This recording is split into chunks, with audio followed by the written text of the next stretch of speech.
Bethlehem के शांत शहर में मरियम नामक एक साधारण युवती और जोसेफ नामक एक साधारण बड़ी के घर यीशु नाम का एक बच्चा पैदा हुआ।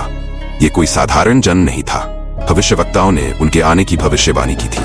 उन्हें मसीहा के रूप में घोषित किया था, जो मानव जाति के लिए आशा और प्रकाश की किरण थे। जैसे ही इस चमत्कारी जन्म की चर्चा फैली, राजा हेरोदेस को लगा कि उसका सिंहासन खतरे में है। उसने मासूम बच्चों का क्रूर नरसंहार करने का आदेश दिया। दिव्य सपनों से प्रेरित होकर मरियम और जोसेफ शिशु यीशु के साथ मिस्र भाग गए। एक लड़के के रूप में यीशु ने पहले से ही एक अनोखी बुद्धि का प्रदर्शन किया था। सिर्फ 12 साल की उम्र में उन्होंने मंदिर के विद्वानों के साथ शास्त्रों पर बहस की, जिससे वे दंग रह गए। हालांकि ये केवल 30 वर्ष की आयु में था कि उन्होंने अपना परिवर्तनकारी सार्वजनिक मंत्रालय शुरू किया। उन्होंने मछुआरों से लेकर कर संग्रहकर्ताओं तक के 12 विविध शिष्यों को चुना, जो उनके साथ एक ऐसे मिशन पर गए जो इतिहास के पाठ्यक्रम को बदल देगा। उनके द्वारा किए गए चमत्कार आश्चर्यजनक थे। उन्होंने बीमारों को ठीक किया, अंधे को दृष्टि दी और यहाँ तक कि मृतकों को भी जीवित किया, जिससे उनकी दिव्य शक्ति साबित हुई।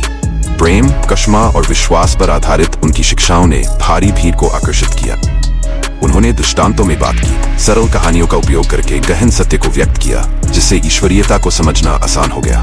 लेकिन उनके बढ़ते प्रभाव को धार्मिक नेताओं और रोमन प्रतिष्ठान द्वारा एक खतरे के रूप में देखा गया। उन्होंने उसके खिलाफ साजिश रची। उसके सबसे करीबी शिष्यों में से एक यहूदा को मात्र 30 चांदी के सिक्कों के लिए उसे धोखा देने के लिए प्रेरित की। इसके बाद जो घटनाएं हुई वे बहुत तेजी से हुई। यीशु पर झूठे आरोप लगाए गए। उन्हें पोंटियस पिलातुस को सौंप दिया गया और पिलातुस के अपने फैसले के खिलाफ उन्हें सूली पर चढ़ाकर मौत की सजा सुनाई गई। क्रूस पर दर्द और उपहास के घंटों को सहने के बाद यीशु ने अपने असीम प्रेम और दया का प्रदर्शन करते हुए मार्मिक शब्द कहे, हे पिता, उन्हें क्षमा करे। उनके शरीर को ले जाया गया और एक कब्र में रखा गया, जिसे एक बड़े पत्थर से सील कर दिया गया। 3 दिन बाद कब्र खाली थी।